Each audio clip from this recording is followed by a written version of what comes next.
Hey everyone, good morning and welcome into Attacking Third. Happy Juneteenth, everyone. We are wishing a great Juneteenth to our co-hosts that aren't here and celebrating today. Everyone watching, everyone listening from A3 to you. Stay tuned because we have a special Juneteenth guest today joining the show.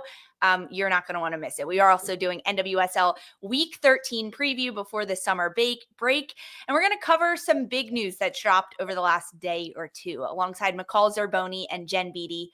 I'm Lisa Carlin. McCall, Jen, is this the first time you guys are doing a show together since the TST final between McCall's bumpy pitch and Jen's U.S. women? Is this it? That is correct. Is there any animosity, McCall? No, we had a very nice hug afterwards. My little Humbro coworker here, champion, but still comes over and gives me some love. Love that about you. No, I think that was like the first time we'd actually properly met as well. So I was like, oh my gosh, we have to come and say hi. But it was so fun. What a tournament. I hope you guys had just as much fun, right? But I was so pumped to be like playing against each other in the final. It was so awesome. It was so awesome. I mean, I'm still feeling it. I'm still recovering. What's it been, like 2 weeks now? But we're good. Oh man, I've literally been sleeping since the final and 100% been joking that my groins are still in North Carolina somewhere. Like I was really feeling it, but still had the best for you next year. Yeah. So are you guys saying retired life isn't as relaxing as maybe other people make it out to be when you got to play in TST? That was a push. That week was a push, but I signed up for it. So yeah. I think I kept saying as well, like off the back of TST, like I want to keep this momentum going with like working out and stuff. I'll tell you, it has not happened. I went straight back that easy. Just relaxing ever since. But it was so fun, and it was so fun to be back in football. Hopefully, you felt the exact same. Yeah. Well, you guys have a year until the next TST when you've got That's what it's going to take. That's what it's going to take to recover. Rest. You guys have been working hard your whole careers. Just take a breather. Just chat about footy on A3. Guys, thanks for joining us. If you're live on YouTube, if you're listening as a pod, if you're watching on Golazo Network, we so appreciate you. Thank you. Leave us a 5-star rating and review. The comments. Tell us what else you want to hear from A3 because we can't do this show without you. It is bonkers to think that we are in the middle of June and we are heading into the last week of NWSL play before the summer break. It is week 13.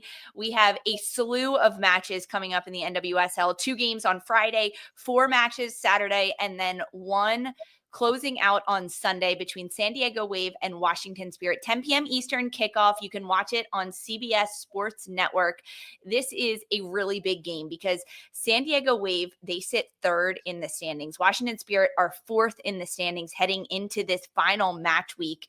And when you think about San Diego, they've picked up points pretty consistently in the last 7 of their 8 games, 3 wins in their last 4. Meanwhile, Washington Spirit, they were heading into week 12, 4 straight unbeaten games, but they fell a shutout loss 2-0 to Portland at the weekend. But this matchup, number 3 against number 4, just 1 point separating the two in the standings. But McCall, what separates Washington and San Diego on the field? I think they're quite similar. They both value possession, which is a nice brand of soccer to watch, and they always bring excitement up top. I think there's teams that do possess the ball around, but they don't have a lot in the final third. But both these teams are always getting a lot of action on the goal, a lot of shots. And, San Diego is always scoring goals, so it's really hard to keep them off the board. So I guarantee they'll get a goal or two for sure, even against a solid back line like Spirit. San Diego scores insane goals. They're 2nd in goals scored right now in the league, just behind Kansas City. So the Wave have scored 25 goals on the season. That is averaging over 2 a game. But what's really impressive, what I've been watching San Diego, is that it's in a variety of ways, right? They like to go direct down the right side with Cascarino on the flank. Caitlin Sheridan, the goalkeeper, can spray it from all the way in the back, going a bit more direct, getting in line, sending crosses in, balls over the top. But on the left side of the field, San Diego with Pearl Maroney in the left back position, Kimi Ascanio, the young player who's playing in the midfield and higher up, they're occupying these little spaces. They have good passing. They have these little triangles. And then you throw in Adriana Leon up top, who's been really lethal, guys. She's been impressive to see how well she's done. I love her coming back to this league. And like, that's what's so scary about San Diego. Usually when you look at a team's heat map, they tend to attack down one side of the field. But San Diego, both sides of the pitch, they're always coming at you in the flanks, getting crosses off. They can also attack centrally and get shots off there too. So for me, they're one of the most dangerous in the attack in the league. Yeah, I think that's what's interesting about Leon specifically. She's playing much more centrally now. I think that's what she's quite a flank player, right or left. But her goals have been coming from what I see central areas. And then for me, when I'm watching Spirit last week against Portland, playing against a really good press, I'm just worried that if Spirit overplay out the back again, that's how they conceded their first goal. When you have the likes of Kenza Dali midfield that's playing so well at the minute, Leon, Cascarino, that press up against Spirit this weekend is going to be massive. So Washington just can't go into this game overplaying out the back. I know that's their style. I know that's their methodology, playing out the back, but sometimes they've just done it a little bit too much and got caught out. And that's one thing they have to just be aware of, knowing how good the forwards finishing is for the Wave and their pressing has just been so good. Have to be aware of that for sure. We didn't see Rebeca Bernal start last week in the back line for Washington. If Jen Bernal gets the start in the center back role or even higher up in the midfield, how does that change Washington's build out? I don't, not too much. I'd just be a little bit aware. Obviously, they're way more technical. When you've got Kruger, Esme Morgan playing out from the back, just I guess it adds more quality, right? First and foremost, which I think, their style of play, that's what they want to do. Finding midfield passes is such a pattern for them. Watching them last week, they always want to find their midfield players. And sometimes you just have to turn a team. You have to go along a little bit more just to turn a team and get in behind. And when I'm watching even the first goal against Portland, or Portland's best chances come from being compact, being really spatially aware centrally to then go and counter. But for sure, if Bernal's back in the team, I think, pace is where that maybe can be taken advantage of from a Wave perspective. But of course, ball at her feet, quality at the back is great for Spirit if she does start. It's interesting that Washington doesn't go more direct because they have Gift Monday, Kouassi, Hatch when she's healthy, getting back in there. Honestly, Burt Radcliffe, these are all players that can get in behind. They've got good pace on them. They've got good read of the ball to be able to receive a ball that's a bit more direct and force their opposition to face their own goal. And when you just dump a ball behind to turn the back line over, they'll chase it down. They'll put pressure on you as well. Like, they're scrappy. They'll work for it. They'll put under pressure once it gets there. So I agree. I think they try to go inside too much. They try to go in to out, and it's becoming quite predictable. And there's times that Mickey Owen loves to dribble into the midfield to like eat up space. But sometimes, you can surprise the opponent by just popping it over and turn them over and put them under pressure. They might need to do a little bit more of that this weekend. Mickey Owen can play those balls too and over the top. Let's look about it on the other side, because San Diego, they also at times can play out of the back. Caitlin Sheridan, their goalkeeper, she presses up higher, and their outside backs, McNabb and Armstrong, they split with Sheridan down the middle, and then Maroney and Lundqvist get higher. Is that an area, McCall, where Washington Spirit can put a little pressure on San Diego and try to win it higher? Yeah, I mean, they're going to have to. And I'm just sitting here thinking, all right, so we get to the end of the table at the end of the year, who's going to be number 3 and who's going to be number 4? And I think this game is going to be a strong indicator. Ooh, I like that. They're definitely going to be in there. Both of them are definitely going to be in there. I mean, but San Diego could even get second at this point. They are balling.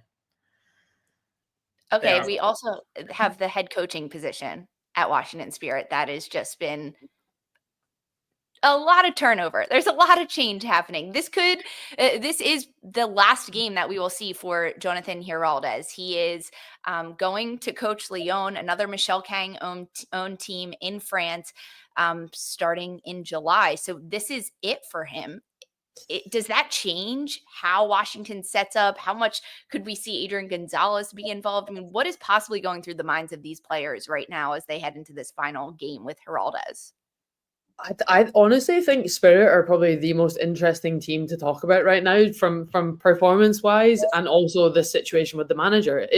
I think we've spoken about it a lot, whether it's been on attacking third, but I just think if you're a player and it's already been announced that your manager is leaving, what do you do? What is your mindset? And that's when I would be so intrigued to be like, what are the kind of conversations that are happening?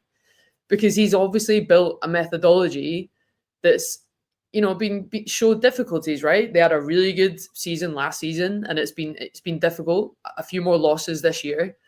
And look, less than 12 months actually being in the door, he's decided to go back to Europe. And of course, there's personal reasons that might come to.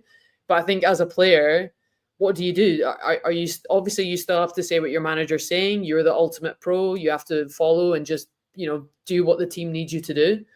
But I would be so curious because obviously, taking over is someone they've already worked with, so they know the processes, they know what to expect coming into next week, but they've got this one more game. And of course, his wife went into labor last week, so he wasn't at the game. Or I'm not sure he went into labor, but it was due date. Right. He was out on paternity leave and missed last week's match. Right. So this is his last game, and I hope he gets a good send-off, but it's a very, very strange situation for players to be in. If he's even there, right? Exactly. If his partner had a baby, maybe he's not even going to be at this game. We don't know yet, right? It's Thursday morning, 11 a.m. We go live. We haven't heard team news yet for Washington on a Sunday match. Yeah, we don't know yet. But if you're a Spirit player, you've got to feel a bit let down. He's choosing to leave. And of course, there's personal reasons, family reasons. They have a new addition coming to their family. So maybe he just wants to go back to Europe. But, he's choosing to leave. So you have to feel a little bit offended and let down by that. And of course, they have someone else coming at the helm that they have comfortability with and will continue the same style of play, so they don't have to change too much, but it is kind of a letdown.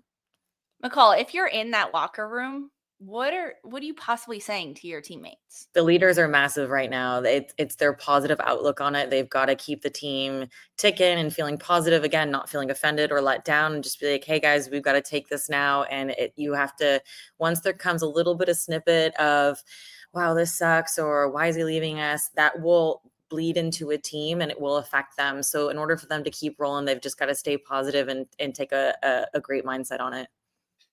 Big test for Washington Spirit this weekend. 4th place Spirit taking on 3rd place San Diego Sunday, 10 p.m. Eastern on CBS Sports Network. Guys, I need predictions. We have to do them here. No matter who's on the sideline managing for Washington, who takes this final game in week 13 before the break, Jen? I agree with McCall. Like this is 3rd against 4th. They're going to be looking at this like, is this a trial for playoffs? I think it's going to be tight. I think both teams. You know what's throwing me off? The Spirit Portland game last week. It's thrown me off because I would have been all for Spirit, but Wave. I think Wave are still going to get this game. I'm going to say still close though. I'm going to say 2-1 to the Wave. I was thinking the same thing. I was saying definitely Spirit's going to score, but the Wave's going to win. So 2-1 sounds nice and fresh. That sounds pretty good. I mean, San Diego's been leaking goals defensively over the last couple of games. They've conceded, right? Even you look at their last game, they went up 3 goals against Houston and allowed the Dash to come 2 goals into this game, almost threatening to take points off of them. Is that going to be a difference in this game? I think we could see it be really narrow, and I'm going to go 1-0 San Diego. I think that it's not going to work. And I've been so high on Washington all year. I just don't think that they're going to give up more goals because this is crunch time now with number 3, number 4. I'm so excited for this matchup, guys. This is going to be a good one. 10 p.m. CBS Sports Network on Sunday, San Diego, Washington. All right, guys, we've got more games that we're looking ahead to in week 13. Don't go anywhere. We're previewing Utah, Seattle next.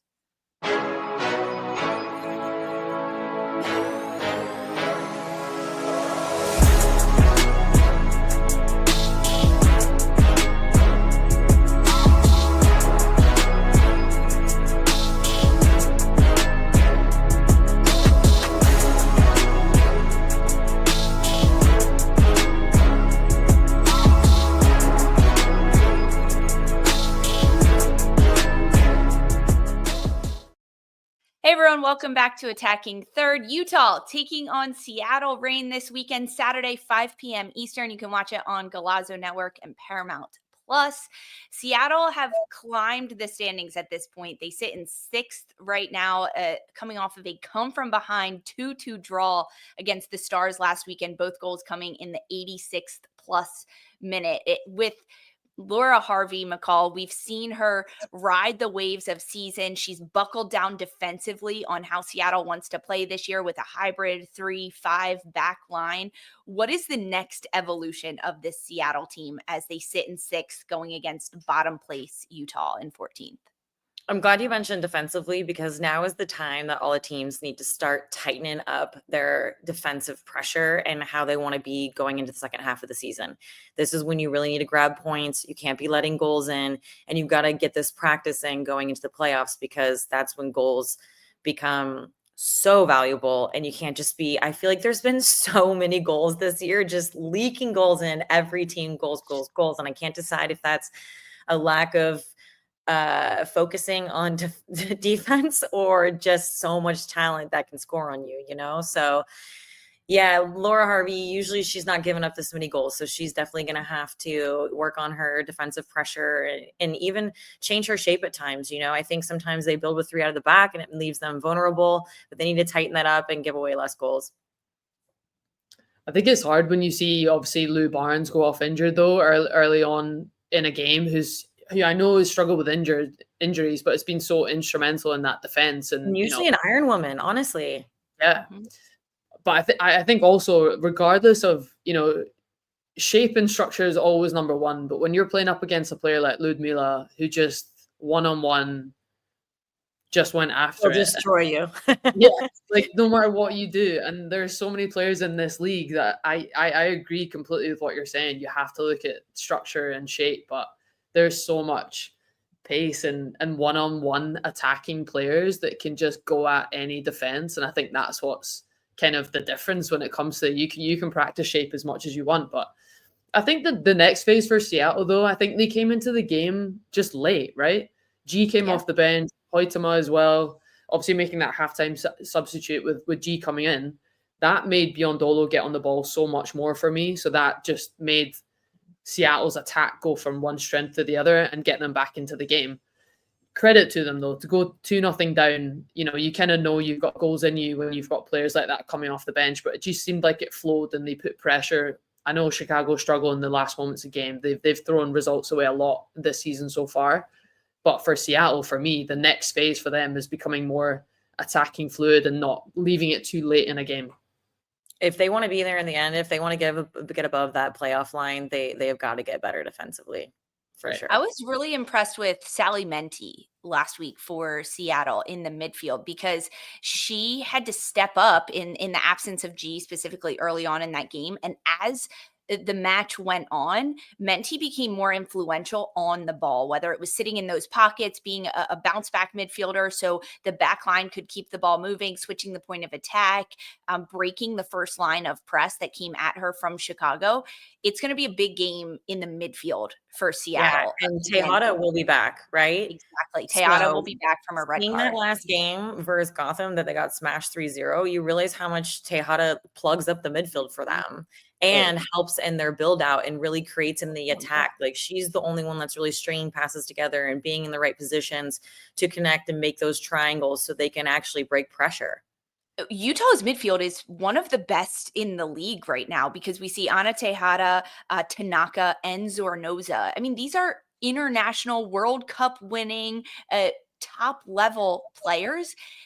They just don't move forward enough. It's way too much passive square balls or just keeping possession for Utah. They're not challenging. But this is why when you have a Mandy McGlynn who can kick it seriously 60, 70 yards, like, don't try to build out too tight, similar to kind of how the Spirit does. If you're under pressure, it's okay to just send a release ball and get your players running up there and get the pressure off the back line. All right, guys, we have to talk a little bit about Utah in particular, because McCall, you mentioned that 3-0 thrashing against Gotham that Utah suffered last week. The Royals are 14th in the standing, winless in 7, and they've picked up just 2 points over that stretch. It is the midpoint of the season, and they only have 1 win that came April 18th, just 5 points. This is how the season's playing out. What do you possibly focus on as a player right now? Intra-league loans.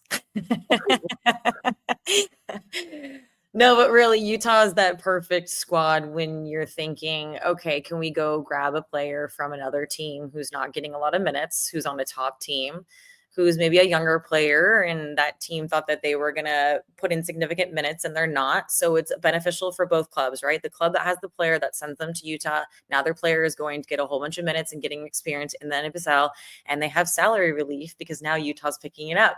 And then Utah's very happy that they're getting a quality person that's training against a top 4 side every day in training. So there's some things here that can happen. If I'm Utah, it's like you've got to go after some more players and do something different. What kind of players though? Like players whatever. who can score, players who can do things in the attacking third. Poor Ali Sentner.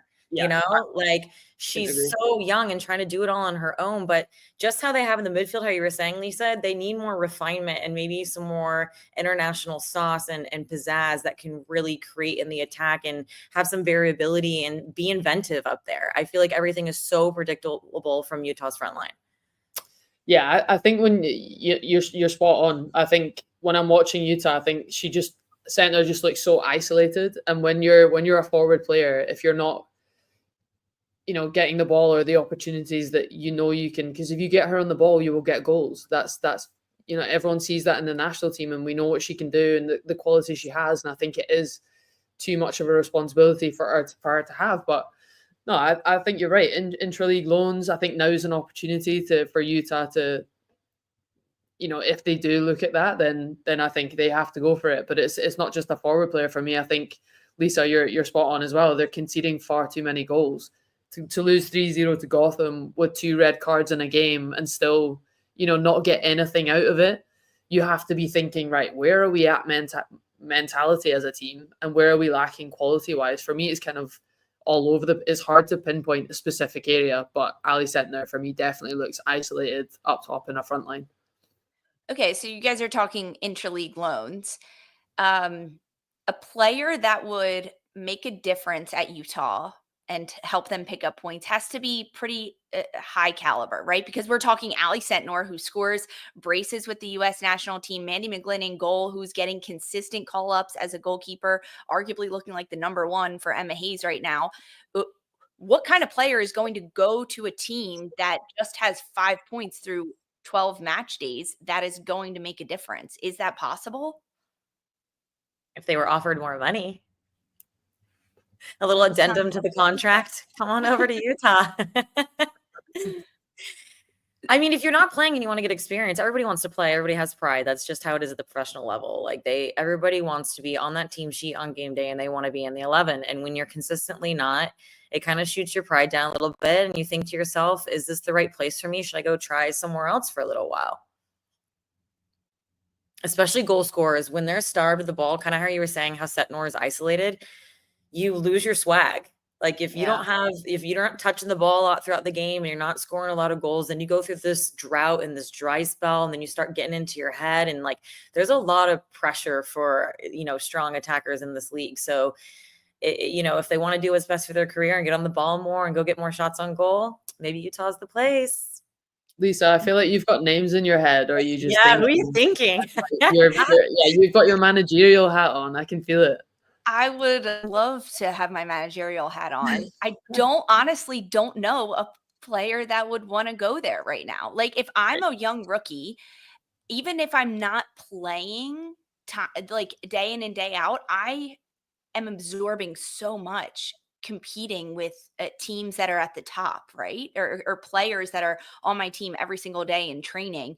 And to go to a team that's just struggling to pick up points, and Utah plays a pretty brand of football. It's just not executing. And I wouldn't want to go play that way if I'm a young player in the league. I think that would be really hard to go into that locker room where you think, okay, can I try to change things? But like realistically, you probably can't. Also, what a weird situation. Pack up your locker room, go move into a new one. Like 25 new gals, new location. Oh, and then pack it up again. You're going back. Like it's kind of strange, no? Yeah, I feel like it's starting to emulate the European game though, right? Where like you have 2 business windows in a season, one in summer, one in winter. Obviously that emulates the calendar in Europe. But it's definitely strange. I remember the exact same thing. Like rookies, I'll call them rookies, but young players in Europe would come and struggle to get game time, but they would go off to another team in the same league, and you'd see them again at Christmas, and it would be like, what's happening? Are you going out on loan again, or what's the plan? And it is weird, but I think the sooner that process, it was so good for them, right? Because they go get game time and they go get confidence. It's hard for young kids to sit on a bench and not get the game time and not get the development. And then also, if you still own the player, it's benefiting everyone, right? If you sign a young kid on a 3-year loan, but they need the game time, you have to go and still invest in them by letting them have that development by playing elsewhere. And we're going to see more of that because there's so many long-term contracts now with these youngsters coming in. You're seeing 3 years, 5 years, and they haven't even stepped foot on the NWSL field yet. Exactly. So there's going to be times where they get it wrong and they're not just developing as fast. So you might have to send them somewhere else. This new inclusion of the Intra-league loans happened in the NWSL a couple weeks ago. They announced it. Loans can happen up until the close of the secondary transfer window, which is early August. So we haven't seen any yet. Guys, of course, it's A3. We're going to keep you updated as soon as the first Intra-league loan happens. You'll be the first to hear about it right here on A3. But before we close this combo, Utah, Seattle. Can we say Rain Royals? Because that's kind of fun. Rain versus Royals. You like Rain Royals? I like Rain Royals. Okay, yes. So Royals 14th place right now, winless in 7. They need a win. But meanwhile, Seattle, they're in 5th place at this halfway point. With a loss, they could potentially drop all the way to 10th place. Who needs this win more? Who needs this win more is Utah. But I think Seattle, mentality-wise, I think they just finished the game so strong last week. That's what I loved about Seattle. They finished the game, regardless it was 2-0. They went down, came back. I'm going Seattle. Utah need it more, but I think Seattle are still going to get it. I'm going to predict 1-0 on this one. I hear what you're saying. I think the Reign need it more because they're actually within the playoff line distance, whereas like Royals no. So Reign needs this win to stay close to that bubble line at 8. Yeah, the standings are so tight right now because Seattle is 18 points in 6th place.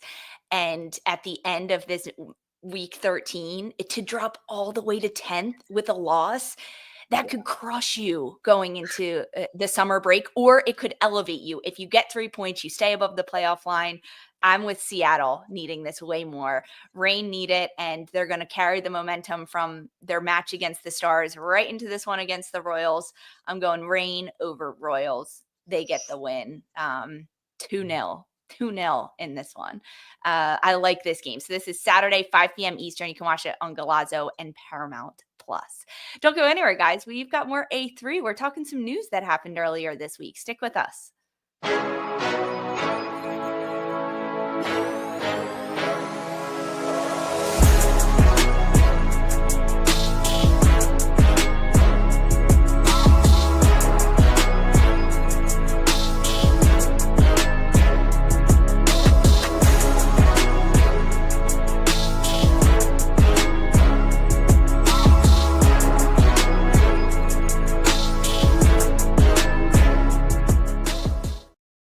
Hey everyone, welcome back to Attacking Third. Earlier this week, world champion with the U.S. women's national team and Portland Thorns defender Meghan Klingenberg officially announced her retirement. She won 2 shields, 2 NWSL championships with the Thorns, been with the Thorns since 2016. She won the World Cup with the U.S. in 2015.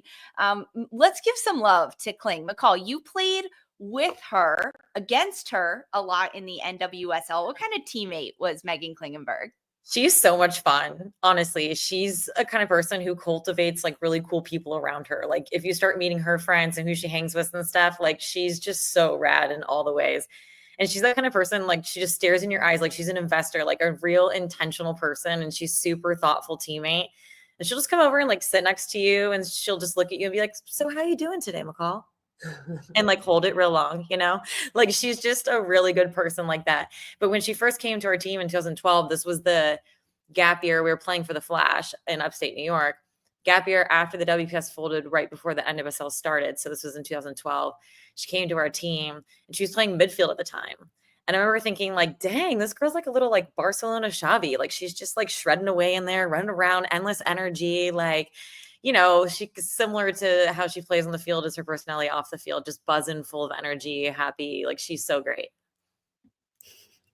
It has been very cool to watch Kling play and watch her at the national team when she was with the US for so long. And we've interviewed her on Attacking Third, and you're exactly right. Intentional is a really good way to put her, McCall. She does everything with purpose that she does. And in talking about her retirement and decision to retire, it said that she wasn't even sure at the beginning if this was her choice. It felt that the choice was made for her, saying that she got this amazing career, but so many players don't get to choose how it ends. And now she realizes the grind and the schedule. She's okay without it. Thank you. Jen, bye. Is this common for athletes to kind of feel that at the beginning of their maybe like close to retirement, it's not necessarily their choice? Oh, I honestly think the whole story around how and why players retire is so interesting. Every player is so different, and it's so easy to kind of presume as to why someone does. But ultimately, there are so many reasons, whether they be football, contractually, injuries, physical, or personal, right? What's happening at home? How are you off the field? There's so many different reasons. But definitely having you so rarely see the fairy tale ending where, you can decide that season and that's going to be your last season and you might win the league that season and everyone's happy, and that's such a rare. Yeah. 100%. And we talk about that a lot because it is so rare, and it doesn't happen to a lot of people, and that's so special and amazing, that someone can have those moments. But I think it could be spoken about more, that sometimes it's not, your own decision, or other things are really hard. And I've seen friends go through different situations, whether they be contractually and not their decision, or decide to and then find it really hard after. So no, I think it's credit to her for coming out and speaking as to the reasons why, because they are really different for a lot of people. And I think there can be more support, honestly, for, mental health perspective for players that have retired or are thinking about it. Because I know for sure that when you're still a player, people are quite hesitant to ask, when are you thinking of retiring? Because no one wants to presume or assume that or make that decision for you. I know GMs find that hard, and everyone around that kind of finds, and I get it, but I think it should be spoken about a little bit more. But I love the celebration around Meghan. I think she fully deserves it. I think 2015, playing every single game, starting every single game, and winning the World Cup for your country. I know her feel like her international career was kind of cut short a little bit, obviously out of favor from that perspective, because I think she was unbelievable to watch, and what a player. And it's awesome to hear, I never got the opportunity to play with her, but it's awesome to hear when someone's just as kind and genuine off the pitch as they come across on it. So yeah. I hope she's getting all the love she absolutely deserves. For sure. I think the best thing you can do is pray for an athlete that it is their choice to retire. Right. There's a lot of reasons. It may not be through injury, through personal life things happening, mental wellness, or just no contract opportunity. So there's a lot of reasons that it would be out of their control. So for me, I just pray that for every athlete, it is their decision and in their control. Mm-hmm. McCall, it's very interesting. You mentioned no contract decisions or opportunities. I feel like with the NWSL now, everyone being a free agent and salary changes, we will and have seen a lot of retirements of players that just became free agents after their contract was up. And even Meghan Klingenberg talked about how she played her final season in 2024 with the Portland Thorns. And in this off season and heading into 2025, she went and trained and said, okay, can I go and play for another team? And that's when she realized, like, okay, training is miserable. This is not what I want to do anymore. Well, that's exactly it, right? Like, especially if you know where you're at, you want to leave there. You don't want to go back there. So then you're looking for another opportunity. And then the opportunities that come, you're like, well, those don't really sound fun either. Like starting over again, moving, having to adapt to a whole new team, a whole new coach, all the things. Like when you get older and you're settled into your life, those things become more difficult and more serious to adapt to. So, when you're kind of, you own a home and you've lived somewhere for a long time, then all of a sudden you have to uproot like just to go play another season or two. Sometimes you're like, that's not looking good for me right now. I'm okay. It's time to walk away. Yeah, very interesting. Well, we will get to see a little bit more of Meghan Klingenberg. She did say that she feels full, she feels grateful, and she feels at peace. It's time for something new to excite me the way that soccer always has, because the purpose hasn't changed, just the stage. And I think that's a big testament, just that quote of how Meghan Klingenberg is, because there is life after playing. It's different, as you both can attest to, but it's not so bad on this side of things, right? Shout out to production. And that is the perfect picture of Kling to like embody her personality and who she is. So amazing. Yeah. All right, guys, this was really fun to celebrate Meghan Klingenberg before we say our final farewell to her and happy retirement. Just some fun accolades for her. She was a Portland Thorns legend since 2016. She won the NWSL Shield in 16 and 2021, 2 NWSL championships, both with the Portland Thorns. She won an NWSL Challenge Cup. She won the ICC in 2021. She won a CONCACAF Women's Championship, Olympic qualifiers, a She Believes Cup. She was a FIFPro World 11 player in 2015. And of course, she played every minute of the 2015 Women's World Cup, winning it for the United States women's national team. Kling! Put on the Kling crown. A Kling crown. That is amazing. She is a winner. Wow. Yeah. And that's not even all of them. I just highlighted some of the biggest one for Klingenberg. So congratulations, Kling. Happy retirement. We are so excited to see what and where you do and where you go next. All right, guys, that is the end of the show for McCall, Jen, and myself. But we've got Sandra Herrera and Darian Jenkins taking over the rest of Thursday's A3. They are going to jump in and have an awesome conversation with Gaby Vincent in celebration of Juneteenth and everything that is happening within the NWSL and players post-playing as well. So final thoughts, McCall and Jen, before we hand it over to Sandra and Dee. Anything you want to leave the people with on this Thursday? Thanks, y'all. As always, I had so much fun. Great chat as always. Happy Juneteenth, everyone. Yes. Happy Juneteenth. Thanks, everyone, for listening. Don't go anywhere after this break. Sandra and Darian are chatting with Gaby Vincent. You're not going to want to miss it.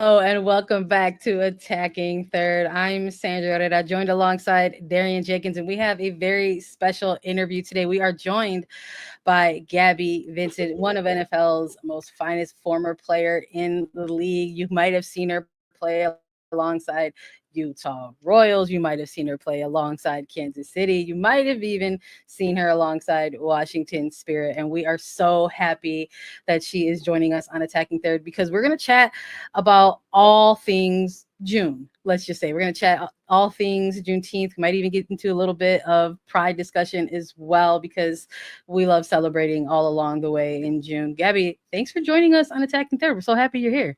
Thank you so much for having me. I love watching y'all show, so I'm really honored to get to be a part of it. Get to chat with Dee again. Miss you, girl. My girl. I'm really excited for this conversation. When it comes to like ourselves and navigating certain spaces in the women's soccer environment, you find yourself maybe always having discussions about how things not only affect you, but like your larger communities. And sometimes those things often intersect as well. So I would love to hear, just in general, how's your pride going so far? What are some fun things? What are some fun things you've got going on? How has June been treating you, Gaby? Well, I mean, I'm in Washington, D.C. I work for the D.C. government, LGBTQ affairs. So we got to host World Pride in D.C. that began on May 17th and just ended on June 8th. So we had visitors from around the globe, around the country, come together, celebrate Pride. We had trans Pride, API Pride, Black Pride, Latinx Pride, 8 different diversity of prides. on top of the marquee events like the concerts. Doechii was here, Cynthia Erivo was here. It was incredible. I worked so hard. I've played competitively for a long time, but I don't think I worked as hard as I did during World Pride.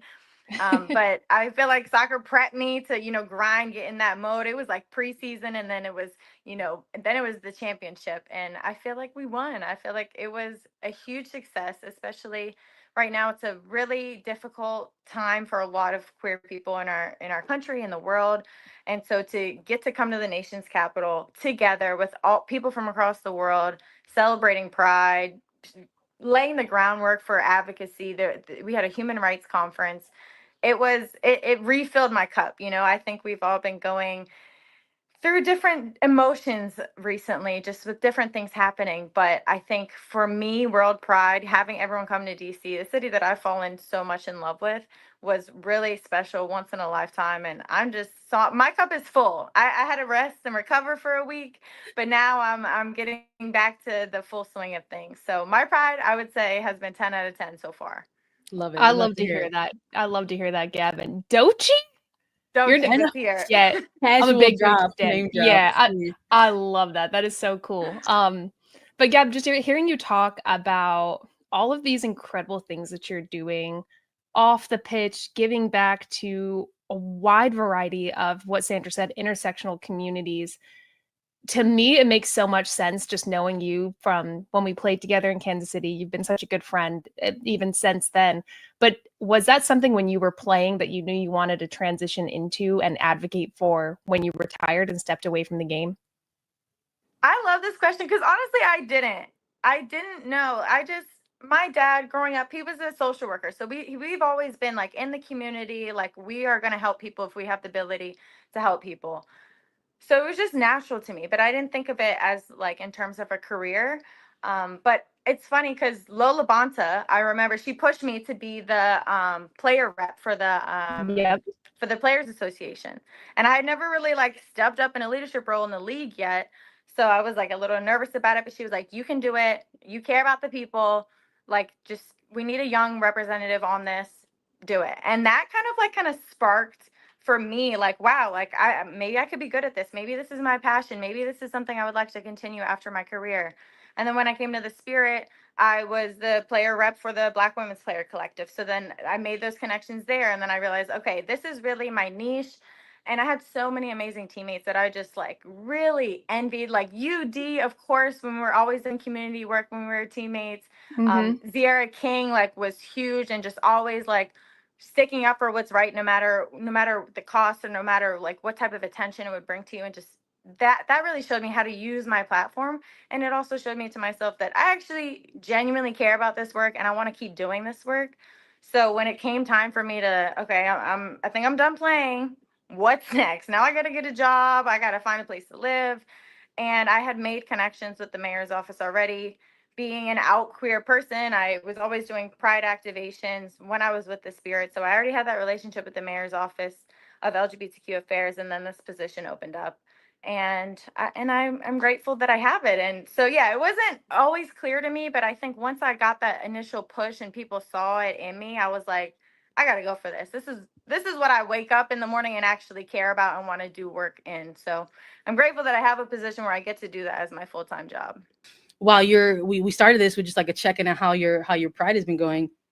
The fact of the matter is, like, there's Juneteenth on the horizon as well, and like there's, I'm sure, going to be lots of different activations and lots of different areas. What are maybe some ways in which you find yourself not only celebrating Juneteenth, but finding ways to educate and participate in activations for other folks to get on board with Juneteenth as well?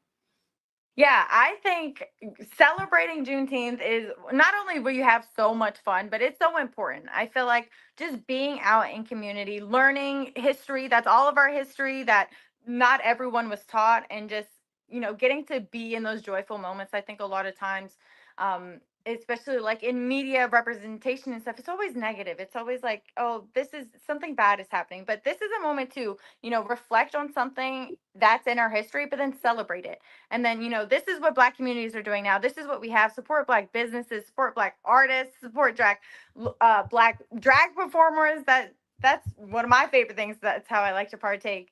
But I'm really excited that we are going to be in Chicago with the BWPC, and we're hosting a clinic for the youth. So that to me is going to be so much fun. I'm so glad that our schedules allowed us to do that.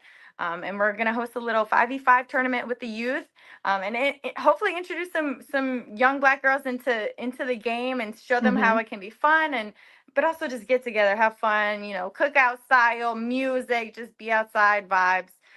So I'm really excited for that. And I think intersectionality is so important. You have to talk about it because, I've been in queer spaces that are racist, and then I've been in Black spaces that are very homophobic. So to get to live in both spaces and always be myself in those spaces and, try to bridge that gap, try to have those conversations that are sometimes difficult to have, but so needed because, we're all being oppressed here and we all need to come together. We need to have each other's back. So that we can all thrive and we can all start businesses and we can all, live happy, healthy lives and start families, and whatever we aspire to do, we have each other's back to do it. There's also those moments where it can feel very heavy, as you've alluded to already, because it's tough sometimes finding yourself navigating spaces in where, like you mentioned, maybe in one area you're finding yourself having to combat a little bit of homophobia. Maybe in another area you're trying to combat racism. At the end of the day, these are all things that are makeups of who you are. Along the way, though, it feels laborsome sometimes. Yeah. When you find yourself having to fight those fights. And I want to pull you in on this too, Derry, because you fight those fights too all the time. So I want to ask you both, what are the ways in which you find yourself pouring into yourself? How do you fill your own cup? What do you do to make sure that you are okay and that you can continue your own fights? I can go first. I will say playing soccer has given me the community that's made me who I am. And I have to say women's soccer and my friends, 95% of my friends are people of color, queer, trans, all of the above. And that, especially being from where I'm from, has expanded my world so much. So when I am going through anything where this feels laborsome, I feel alone, or I feel like I'm having to explain to somebody something that I think is a basic human right or a level of respect somebody should have, or what's going on in the world, I rely on my community. I rely on like people like you, Sandra, people like you, Gaby, even if it's just a little side eye look. We know. I feel seen. I feel heard. I'm okay. I know I'll be okay. I know I'm not alone in this. So I think a really big thing for me is being much more vocal, talking about it with friends, being open. Like Gaby, you talked about it earlier. Lend out a helping hand, ask for help, and just make each other feel seen and heard, because it's a scary time we're living in. And I think there's more good than bad. We just have to be loud about it and not back down. And I think that I have the community around me that does that. So that's the way that I deal with that when those things come up. Yeah, I love that. I love that. The community is so important. Like the people that you're around is so important. And ironically, my answer is almost opposite, is knowing for myself when to unplug. Whether that's completely, like, often I'll go to work and I'll go to the gym and I'll play soccer maybe with some people, get some social time in, and then if I'm home, my phone is down, like it's face down. I'm not on Instagram. I'm not watching the news for a while. Like I just want to, what am I watching? I'm watching Love Island, something just like just a little bit careless. I'm with my partner, I'm with my cat, and just completely unplugging. I'll go home, see my parents, and we'll just be playing soccer, tennis, or cornhole, or just something to get my mind off always living in advocacy mode, even though we do need people often in advocacy mode. But I think you need to rest as well. You need to pick time to rest so that you have the energy and you have the capability to show up compassionate, show up authentically when you're called upon, and also not spreading myself too thin. I think that's something that's hard for me too, is like there's so many things that I care about and there's so many things that I want to be involved in. But if I say yes to too many things, I'm only giving like a little part of myself to each thing. And it's like I could be more intentional and I can use the things that I'm good at, the things that I'm passionate about. I can fully invest into those rather than trying to do everything all at once. Like that's where the community comes in. Like you're good at this. This is how you're going to tackle this issue. I'm good at this. This is how I'm going to tackle this issue, and just working together in that. I love that so much. I love both those answers. And I think ultimately, like, maybe it's about the balance of the two of them, right? Like to Darian's point, like if you find yourself making those connections in certain areas that are representative of your personal identities and communities, nurture those relationships and make sure they're ones that are there for you moving forward. But also in those moments where maybe you do feel tired or exhausted, make sure you don't unplug to take care of yourself. You have to maybe reboot every once in a while, or even Sandra, is it like that for you? Yeah, 100%. I say it is about, I really do think it is about that balance. There's nothing I love more, Darian, than like a real just kind of quick look at you. Yep. Sometimes it warms my heart. Like I can't, and it doesn't need to be explained. That's just like one of my favorite things. And at the same time, yeah, man, I really need to just put my phone down and play some Hello Kitty Adventure Island while my like wife is just like in the next room. Like sometimes that's just like just what it's about. Like you need to be like, oh, this phone is like really loud right now. Goodbye. Yeah. Like it takes all of it. And you know, I think to both your points, and for anyone who's listening, you know, all the little mijos and mijas and mijes, like that's what it's about. It's like making sure that you find that balance, because you got to take care of yourself if your intent is to make sure that you are taking care of others. So you have to make sure that you take care of yourself as well. I just want to make sure that before we close out, if either of you have any final thoughts, to give you the opportunity to do that. Gabby, if you want to plug any work that you're doing right now. Darian, if it's just happy Juneteenth, right on. But go ahead and hit us with any final thoughts you may have. I'll just say happy Juneteenth. Gabby and I and Kayla Mills will be in Chicago doing a mini pitch with a community of young girls. So support the Black Women's Players Collective, support us on Juneteenth. We're doing really amazing work. And Gabby's doing 20 more things on top of that. So Gab, plug and play. What you got going on? Thanks. Yeah, I just want to say thank you for this platform, for this conversation. It's really warmed my heart, and to know, like, you know, I'm doing the side eye from DC too. Like, I'm with y'all. I see y'all, and I feel so seen by y'all. And I just want to, you know, I want to take this opportunity to say trans people deserve to play sports, deserve to be included in sports, deserve to be included in all things. I think right now they're getting scapegoated, and a lot of attention is getting put on trans people, but as a queer woman in sports, I want trans people included in sports. I want trans women in sports, and I want them to feel safe and feel included, especially Black trans women. You're safe here. You're safe with me, and I want soccer to keep growing, to keep being that safe space for everyone. 100%. Trans kids are kids. And we got to make sure that kids are protected. So for 100%, I'm so thankful to you, Gabby, for being on the show with us. We appreciate you even spending as much time as you did today. That is a wrap for us. Thank you for tuning in to Attacking Third. Make sure you like, follow, and subscribe wherever you get your podcast. Thanks for being with us.